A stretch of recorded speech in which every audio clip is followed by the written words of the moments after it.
बजरंगबली, मोरे बजरंगबली। अच्छा, मिट्टी एक है, घड़ा, सकोरा, अनेक घड़े हैं। घड़े अनेक हो सकते हैं पर मिट्टी एक है।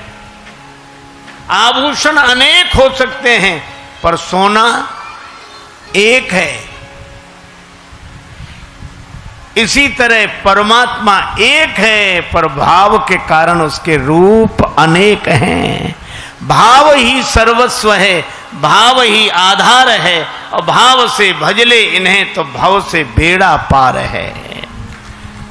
भाव वाले भक्त का भगवान पर भी भार है, इसलिए परब्रह्म का होता यहां अवतार है। एक आदमी गया बाजार, पत्नी ने कहा कि बाजार जा रहे तो कोई चीज खरीद लाना। ठीक है, पर पत्नी बोली ठग मत जाना, बाजार में ठग बैठे रहते हैं। वह यह शिक्षा लेकर घर से गया दुकानदार के पास। बरसात के दिन छाता पसंद आया। दुकानदार से कहा ये छाता कितने का दिया? दुकानदार बोला 20 रुपए का। सस्ते का जमाना था। छाता कितने का दिया? बोला 20 रुपए का। तो वो तो घर से पढ़कर आया था, बोला हम तो 10 रुपए देंगे। दुकानदार समझ गया कि ग्राहक बड़ा चतुर है, तो बोला अब तुमसे क्या मुनाफा लें, दाम के दाम में ले जाओ, 16 रुपए निकालो और ले जाओ। 16 रुपए में दोगे? हाँ। तो खरीदने वाला बोला फिर तुम 8 रुपए देंगे। दुकानदार ने समझा मजाक कर रहा है, कहा 12 रुपए में लेना है कि नहीं? ग्राहक बोला 6 रुपए देंगे। अरे भाई चलो 10 रुपए में ही ले जाओ, तो बोला 5 रुपए दूंगा। अंत में दुकानदार बोला कि 8 रुपए में लेना है, तो बोला 4 रुपए ले लो। तो दुकानदार झल्ला कर बोला कि मुफ्त क्यों नहीं ले जाते? तो बोला मुफ्त दोगे तो 2 ले जाऊंगा।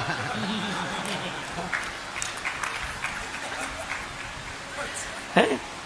अब बोलो छाते जैसी चीज उसे मिली नहीं। क्यों नहीं मिली? क्योंकि वो किसी एक भाव में टिकता ही नहीं था। तो जब भाव में टिके बिना उसे छाता नहीं मिला, तो भाव में टिके बिना परमात्मा की छत्र छाया कैसे मिल जाएगी? भाव बिना बाजार में वस्तु मिले नहीं मोल, तो भाव बिना हरि क्यों मिले? इसलिए भाव सहित हरि बोल। भाव के कारण जो दशरथ जी के पुत्र बने वे ही विश्वामित्र जी के शिष्य।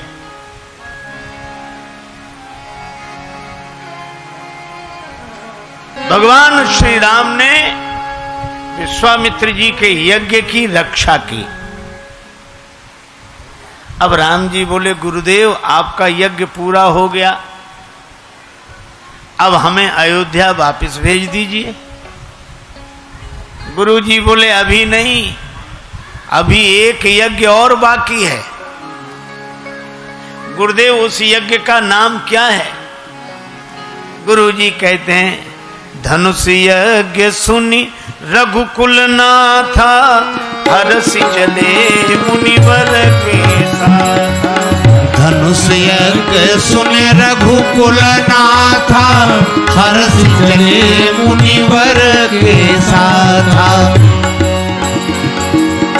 धनुष यज्ञ सुनी रघुकुल नाथा, हरसि चले मुनिवर के साथ।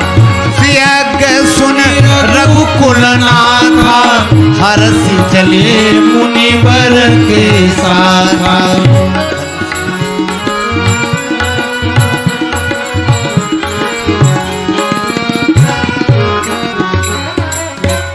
विश्वामित्र जी ने कहा अभी धनुष यज्ञ बाकी है,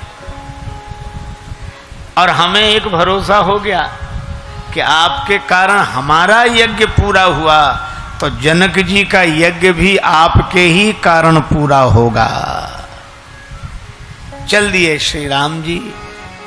आगे आगे विश्वामित्र महान, आगे आगे विश्वामित्र महामुनि, पाछे से लक्ष्मण अतुल बली, पाछे से लक्ष्मण अतुल बली, भज दशरथ नंदन जनक लली, भज दशरथ नंदन जनक लली, भज दशरथ नंदन जनक लली, भज दशरथ नंदन जनक लली।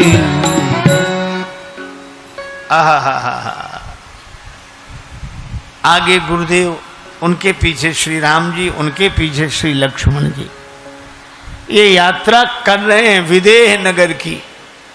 और कितना सार्थक संकेत है कि विदेह नगर की यात्रा तभी सफल होती है जब हम गुरुदेव के पीछे पीछे चलें। आ गए शौक के आखिरी मोड़ पर, आ गए शौक के आखिरी मोड़ पर, राह के पेचोखम देखते देखते अब तो मंजिल पे एक दिन पहुंच जाएंगे, इनके नक्शे कदम देखते देखते। गुरुदेव के पीछे पीछे चले।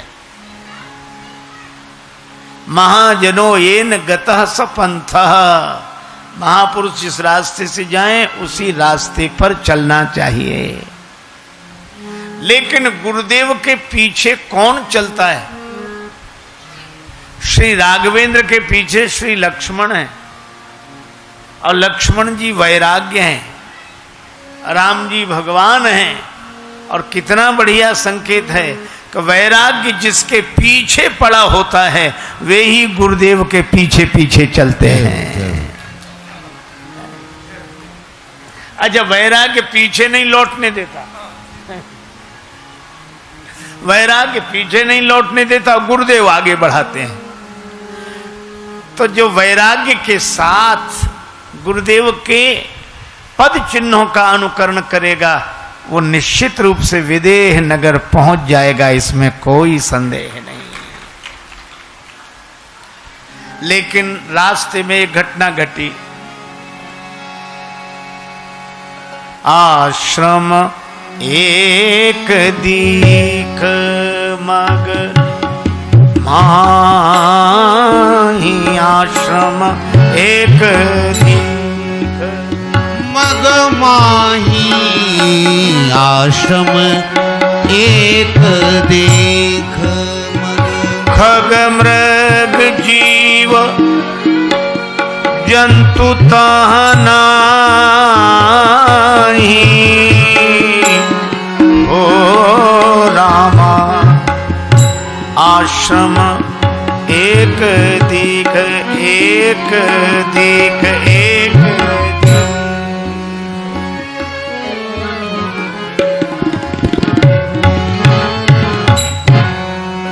एक आश्रम दिखाई दिया। लेकिन यह आश्रम बड़ा अद्भुत है। इस आश्रम में ऋषि मुनि संत साधकों की कौन कहे। खग मृग जीव जंतु ता नाही, पक्षी नहीं है, पशु नहीं है, कोई जीव जंतु नहीं है, सब स्थान छोड़कर चले गए। और मानो संकेत यह है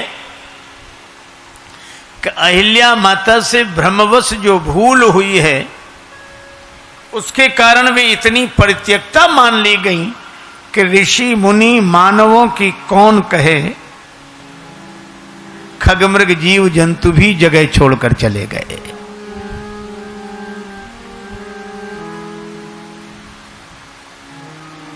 लेकिन अहिल्या जी वहीं पड़ी हैं, पत्थर की शिला बनी पड़ी हैं। और संकेत यह है चाहे सब साथ छोड़ दें पर जो भगवान का भरोसा रखकर अयोध्या और जनकपुर के पथ पर पत्थर बनकर पड़ा रहता है, उसे परमात्मा के पास नहीं जाना पड़ता, परमात्मा उसके पास चलकर आ जाते हैं। छोड़ दिया कोई बात नहीं। तभी तो श्री सदगुरुदेव नानक जी महाराज कहते हैं, संग सखा सब तजी गए,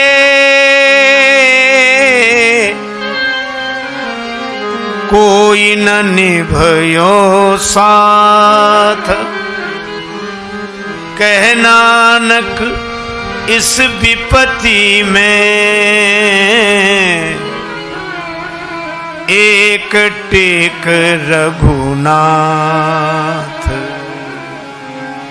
रघुनाथ।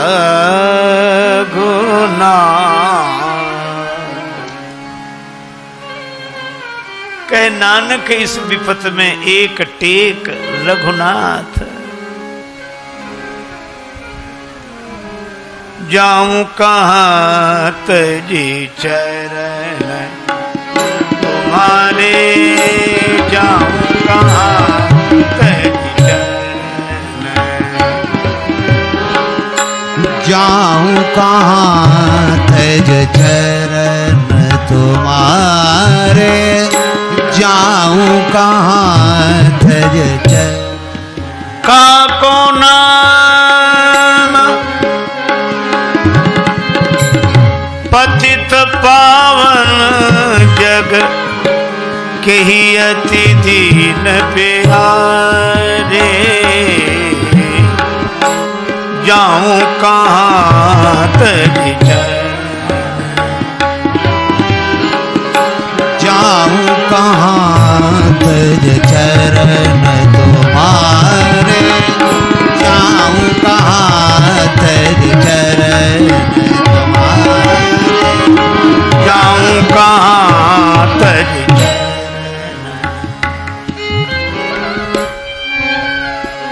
अहिल्या माता कहती हैं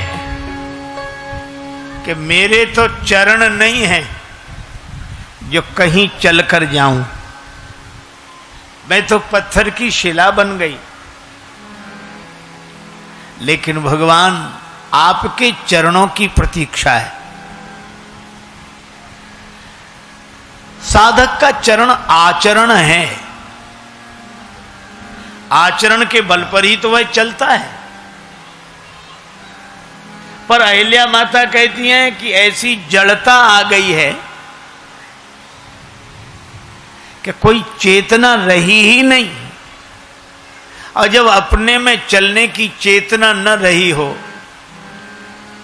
जब अपने में आचरण का बल न रहा हो, तो भगवान के चरणों का आश्रय लेना चाहिए। भगवान के प्रति जब कोई आश्रित हो जाता है तो भगवान आते हैं। इसलिए भक्त क्या कहते हैं, किस लिए आस छोड़े कभी ना कभी, किस लिए आस छोड़े कभी ना कभी, इसलिए आस छोड़े कभी ना कभी, क्षण विरह के मिलन में बदल जाएंगे, क्षण विरह के मिलन में बदल जाएंगे, लिए आस छोड़े कभी ना कभी। नाथ कब तक रहेंगे कड़े एक दिन, नाथ कब तक रहेंगे कड़े एक दिन, देख कर प्रेम आंसू पिघल जाएंगे, देख कर प्रेम आंसू पिघल जाएंगे, इसलिए आस छोड़े कभी ना कभी, इसलिए आस छोड़े कभी ना कभी। भगवान आए किन किन के लिए?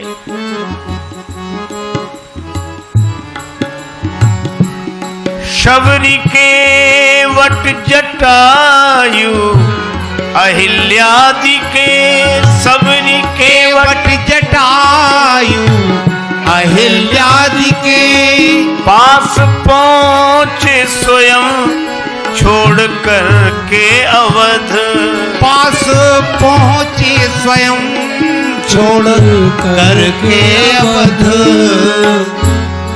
ये है घटनाएं सच तो भरोसा हमें, ये है घटनाएं सच तो भरोसा हमें। खुद व खुद आप करके मिल जाएंगे, खुद बा खुद आप करके मिल जाएंगे। इसलिए आस छोड़े कभी ना कभी, आस छोड़े कभी ना कभी। गिरिधराज जटायु के पंख कट गए।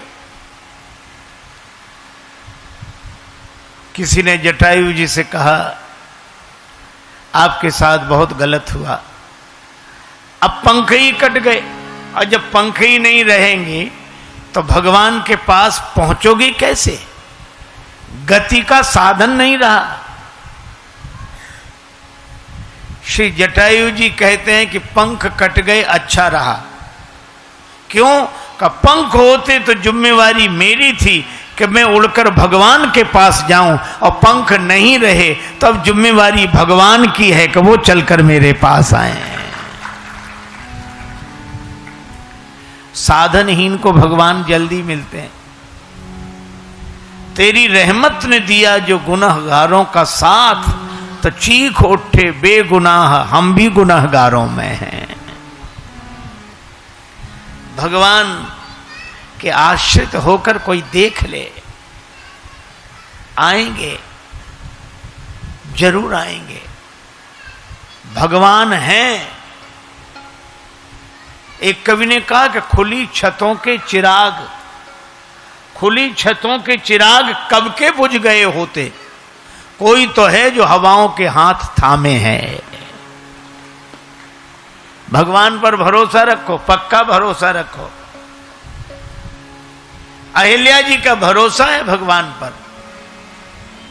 अच्छा, फिर अहिल्या जी सोचती हम तो जनकपुर जाने वाले रास्ते पर पड़े हैं, भगवान हमारे लिए भले ही ना आए पर श्री जानकी जी के नेह निमंत्रण को अस्वीकार कैसे करेंगे? जब श्री जानकी जी के कारण वे मिथिला जाएंगे तो रास्ते में मेरा भी उद्धार हो जाएगा, यह भावना है। अब भगवान ने इस शिला की ओर देखा। भगवान राम ने इस शिला को देखा। किस शिला को? जिसकी ओर कोई नहीं देखता था। खगमृग जीव जंतु तक जगह छोड़कर चले गए थे, पर श्री राम जी ने देखा और गुरुदेव से पूछा, गुरुदेव यह शिला कैसी पड़ी है? गुरुजी ने कहा, राघवेंद्र शिला की ओर तो कोई नहीं देखता, फिर आप क्यों देख रहे हो? श्री राम जी ने कहा, क्या करें गुरुजी, यही हमारा स्वभाव है, जिसकी ओर कोई नहीं देखता उसकी ओर मैं देखता हूं। जिसका कोई नहीं है जग में उसका मीत कन्हैया।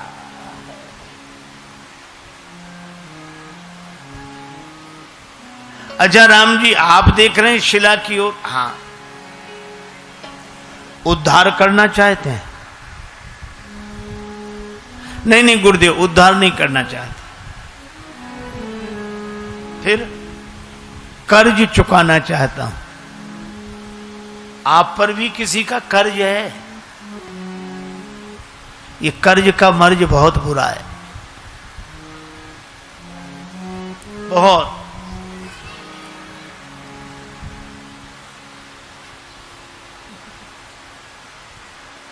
भगवान पर भी कर्ज है, कर्ज चुका रहे हैं। हाँ, किसका कर्ज है? एक महात्मा कहते थे कि 3 चीजें जिंदगी में न रहें तो अच्छी बात है। कर्ज न रहे, मर्ज न रहे और फर्ज निभता रहे। राम जी गुरु जी से बोले कि हम कर्ज चुकाना चाहते हैं। गुरु जी ने कहा, राम जी आप पर भी कर्ज? आश्चर्य होता है, आप पर कर्ज? किनका कर्ज है आप पर? भगवान ने कहा कि जिनसे लेना देना चलता है उन्हीं का कर्ज है। तो क्या ज्ञानियों का कर्ज है? नहीं नहीं, ज्ञानियों का नहीं है। क्यों? उनसे लेना ही देना नहीं है। क्योंकि ज्ञानी संत कबीरदास जी कहते हैं, कछु लेना न देना मगन रहना, कछु लेना न देना मगन रहना, कछु लेना न देना, मगन रहना, कछु लेना न देना, मगन रहना, कछु लेना न देना, मगन रहना, कछु लेना न देना।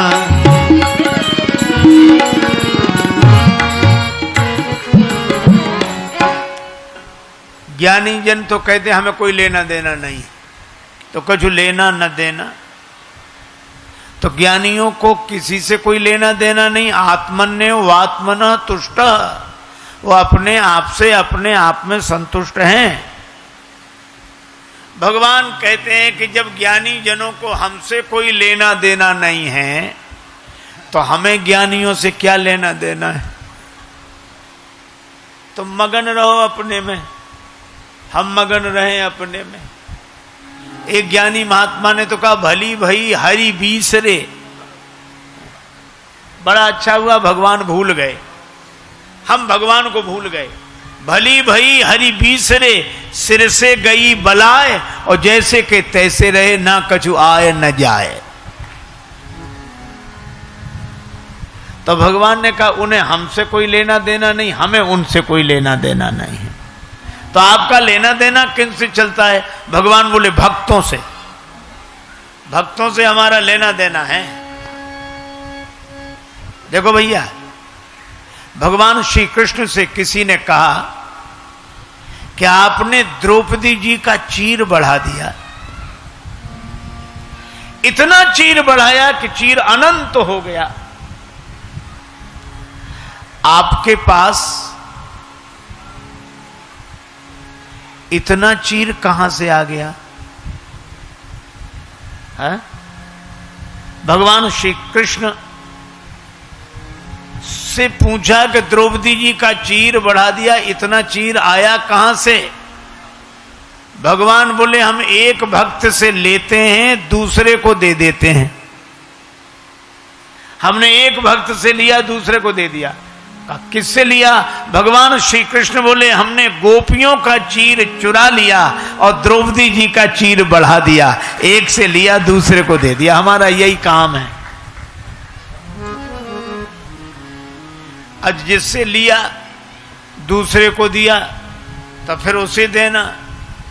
भगवान बोले ये लेन देन चलता ही रहता है हमारा, और हम ये कर्ज में हैं। कर्ज में, हां।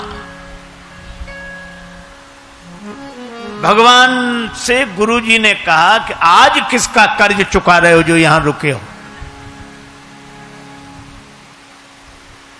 अच्छा देखो, भक्तों को भी भगवान से लेना, भगवान का ही देना। क्यों? एक सज्जन ने विनोद में व्यंग करते हुए कहा कि अयोध्या के लोग ले लेते हैं, दे देते हैं। महाराज दशरथ ने एक दिन पहले राम जी को राज्य दे दिया। राम ही देव काल ही जुबराजू, जुबराज पद पर बिठाने की बात कर दी एक दिन पहले, और दूसरे दिन कहा कि 14 वर्ष राम वनवासी। एक दिन दे दिया, दूसरे दिन ले लिया। ऐसे ही लेना देना होता है। तो दूसरे महात्मा ने कहा कि नहीं, ये लेना देना नहीं। महाराज मनु से भगवान ने कहा मांगो क्या चाहते हो। तो महाराज मनु ने कहा कि हम आपको ही चाहते हैं। और जब दशरथ जी के रूप में विश्वामित्र जी मांगने आ गए तो मनु ने भगवान से भगवान को लिया और मनु ने विश्वामित्र जी को भगवान को ही सौंप दिया। यहां भगवान का ही लेना, भगवान का ही देना। तो भगवान का भक्तों से लेना देना है ना। तो कहा आज भक्त का कर्ज चुका रहे हैं। किस भक्त का? श्री राम जी ने कहा एक भक्त हुए श्री प्रहलाद जी, एक भक्त हुए प्रहलाद जी। उनसे उनके पिता हिरण्यकश्यप ने कहा कि भगवान कहां? का सब जगह। इस पत्थर के खंबे में भी? प्रहलाद जी ने कहा हां। और भगवान नृसिंह पत्थर में से प्रकट हो गए। भगवान राम कहते हैं कि एक भक्त प्रहलाद ने मुझ भगवान को पत्थर के खंबे में से प्रकट कर दिया, तो मैं कैसा भगवान जो पत्थर की शिला में से एक भक्त भी प्रकट न कर सकूं? कर्ज चुक जाएगा। मैं पत्थर की शिला में से भक्त को प्रकट करूंगा। आहा हा हा हा। गुरुदेव बोले कर्ज चुकाना है कहां?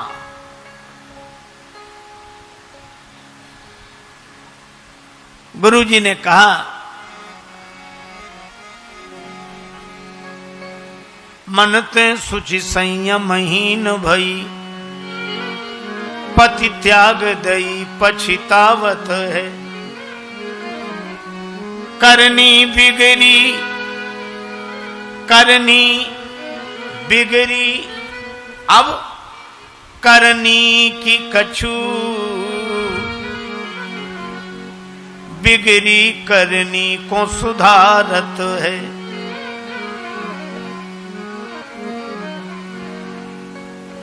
तनते मुनिति ये सिलासी भई,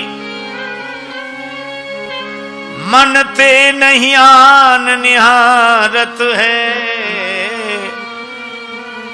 मगमाही राजेश परी प्रभु के, पग नीरज की रज चाहत है।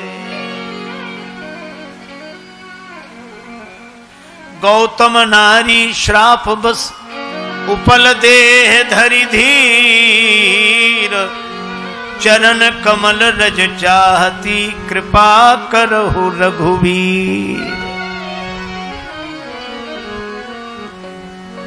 पर यहां सारी कृपाएं इकट्ठी हो गईं। भगवान की वाणी भी कृपा बरसाती है। बोले बचन भगत भय भंजन, बोले बचन भगत भय भंजन, बोले बचन भगत भय भंजन, बोले बचन भगत भय भंजन, बोले बचन भगत भय भंजन, बोले बचन भगत भय भंजन। भगवान बोल कर भी कृपा प्रकट करते हैं। और अहिल्या माता के प्रसंग में बोले भी हैं, पूछा मुनि, ये वाणी की कृपा, नेत्रों की कृपा, चितय कृपा करी राजीव नयना। और भगवान यहां शिला प्रभु देखी, शिला की ओर देखते हैं। सकल कथा मुनि कही विसेखी, मुनि विश्वामित्र जी ने कथा कही और राम जी ने सुनी। श्री राम जी कथा सुन रहे, ये श्रवणों की कृपा। बचन किरातन के सुनत जिम पितु बालक, बैन पर यहां कथा सुन रहे हैं। और जब विश्वामित्र जी ने पूरी कथा सुनाई, लक्ष्मण जी ने कहा कि भ्रमवश हुई भूल के लिए पति ने कुपित होकर शापित करके शिला बना दिया। यह इस बेचारी की व्यथा है कि कथा? विश्वामित्र जी ने कहा है तो व्यथा, फिर आप इसे कथा क्यों कह रहे हो? कथा इसलिए कह रहे हैं, इस व्यथा को सुन कौन रहा है? सुन रहे हैं श्री राम। विश्वामित्र जी बोले, जिस व्यथा को सुनने के लिए भगवान तैयार हो जाते हैं वो व्यथा भी कथा बन जाती है।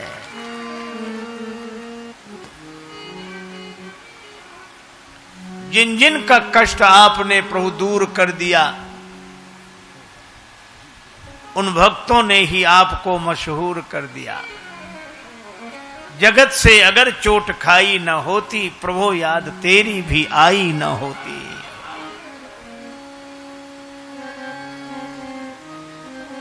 अब इसके आध्यात्मिक पक्ष पर विचार करें। श्री तुलसीदास जी कहते हैं, सहस सिलाते अति जड़ मति भई है। ये मेरी बुद्धि ही अहिल्या है, शिला है, जड़ता आ गई।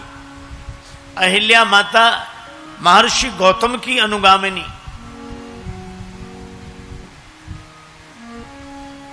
छल इंद्र के छल से परिचित न हो सकी, गौतम जी के स्थान पर इंद्र को स्वीकार कर लिया। और ये कथा मानो संकेत यह करती है कि बुद्धि में जड़ता तभी आ जाती है जब वो विवेक की जगह भोग को स्वीकार कर लेती है। जब विवेक के रूप में भोग को स्वीकार कर लेती है। इंद्र माने स्वर्ग का राजा, मूर्तिमान भोग, और ऋषि गौतम माने मूर्तिमान विवेक, और अहिल्या माने बुद्धि का। जब बुद्धि भोग को विवेक के रूप में स्वीकार कर लेती है तो उसमें जड़ता आ ही जाती है। और उस ऐसी जड़ता की निवृत्ति बिना भगवान के चरणों के हो नहीं सकती। चरण कमल रज चाहते। वाणी की कृपा, नेत्रों की कृपा, श्रवणों की कृपा, कर कमल की कृपा। शिला कैसी पड़ी है? कौन सी? ये शिला। इसमें ध्वनि है कि भगवान ने कर कमल से संकेत किया, और चरणों की कृपा तो प्रकट है ही। रिसितिय तरी परस पग धूरी, सब कृपाएं इकट्ठी हो गई। राम पद पदुम पराग परी, राम पद पदुम पराग परी।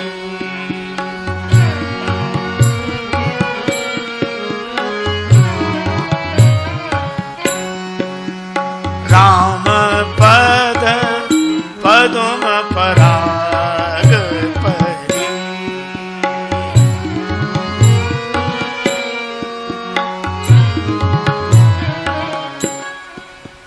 राम पद पदुम पराग परी।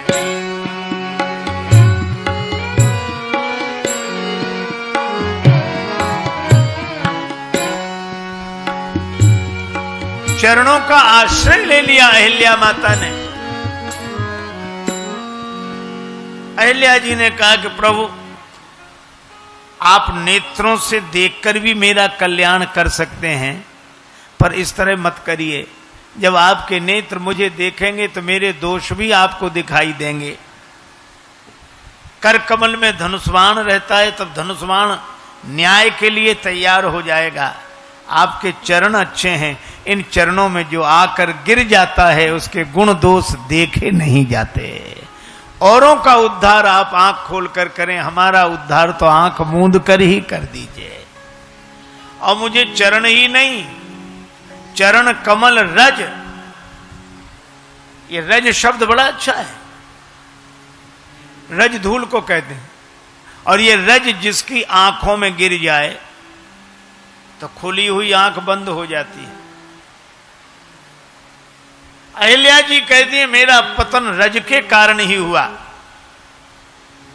और रज से ही उद्धार हो। रज माने रजोगुण।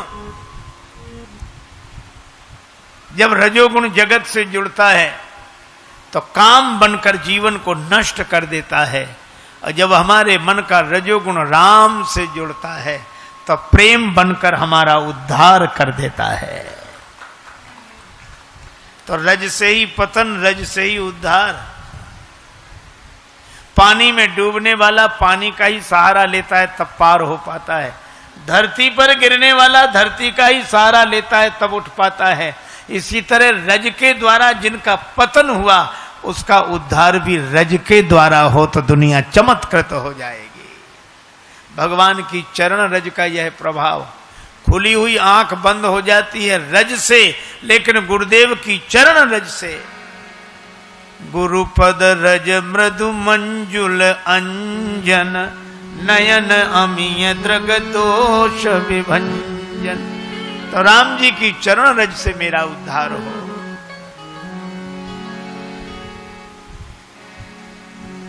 राम पद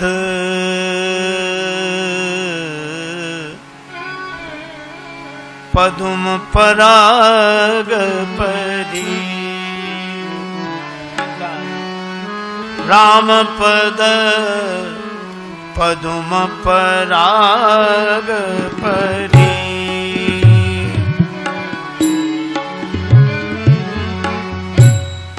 पदुम पराग परी। चरण अहिल्या माता के सिर पर रखा गया। अहिल्या माता पाषाणी से प्रकट हो गई, मूर्ति बनकर प्रकट हो गई, और राम जी के आगे हाथ जोड़ लिए। जुगल नयन जलधार बही। पत्थर की शिला पानी बनकर बहने लगी।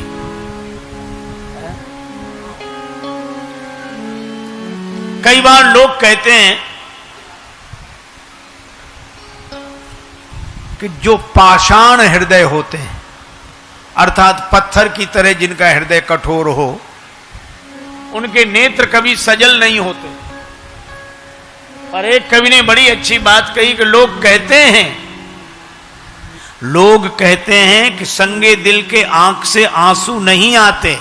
अगर ये सच है तो दरिया क्यों निकलते हैं पहाड़ों से? नदियों का जन्म पर्वतों से क्यों हो? कोई पिघलाने वाला चाहिए। और अहिल्या माता ने एक बात कही कि सारा संसार उनकी सहायता करता है,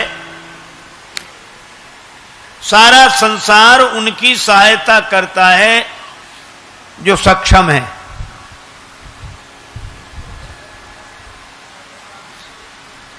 एक अजीब बात कह रहा हूं मैं, लेकिन क्या करूं, ऐसा ही लगता है। अच्छा, कोई हवा से पूछे कि तुम आग को बढ़ाती हो कि बुझाती हो, तो हवा पूछेगी कि आग कैसी है। अगर आग बढ़ी हुई तो यह हवा उस आग को बुझने नहीं देती और मोमबत्ती को जलने नहीं देती। हम लोग आरती करते ना कथा के समापन पर, तो कहते पंखा बंद करो, पंखा बंद करो। मोमबत्ती को जलने नहीं देती। ये दुनिया की हवा भी ऐसी है, बड़ों बड़ों को बढ़ाती है और छोटे मोटे को तो उसकी तरफ देखती नहीं। वही काम कोई छोटा, तुम रहने दो, अरे वाह उनका क्या कहना, वाह। ये हवा दुनिया में आकर वाह हो जाती है, वाह का उल्टा हवा ही है।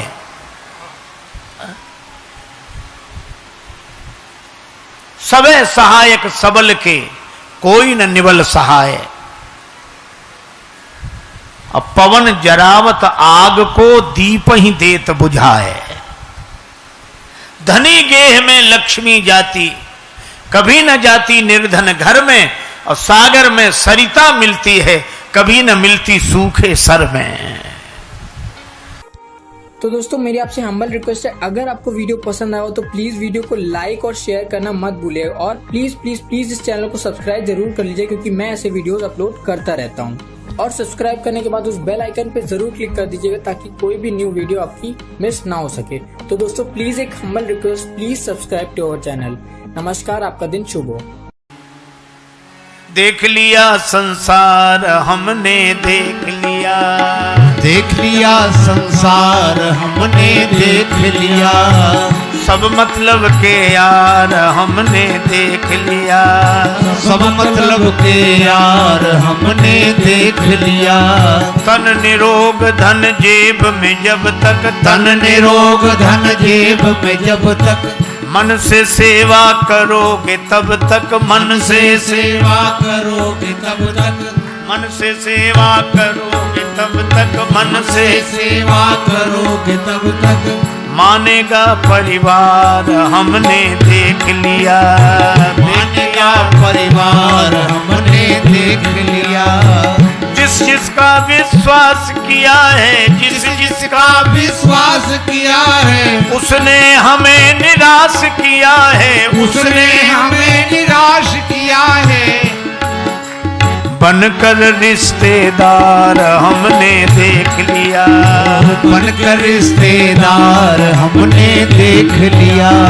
कहीं चोट लग जाए न तन को, कहीं चोट लग जाए न तन को, सभी समझते हैं निर्धन को, सभी समझते हैं निर्धन को।